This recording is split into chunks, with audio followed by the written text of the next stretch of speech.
गावातील नदीवरील भयानक रहस्य. आमच्या गावाच्या बाहेर एक जुनी नदी आहे.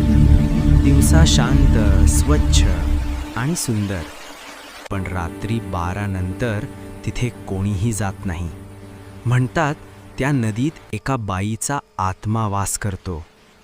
खूप वर्षांपूर्वी त्या नदीजवळ राहणारी राधा नावाची तरुण बाई गावकऱ्यांच्या अन्यायाला कंटाळून रात्री नदीत उडी मारून आत्महत्या केली.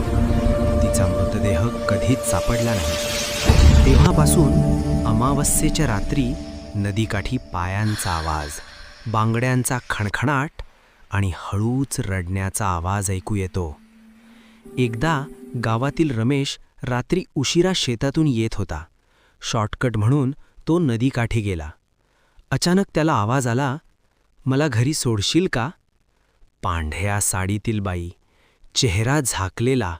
रमेश घाबरला, पण मान हलवली.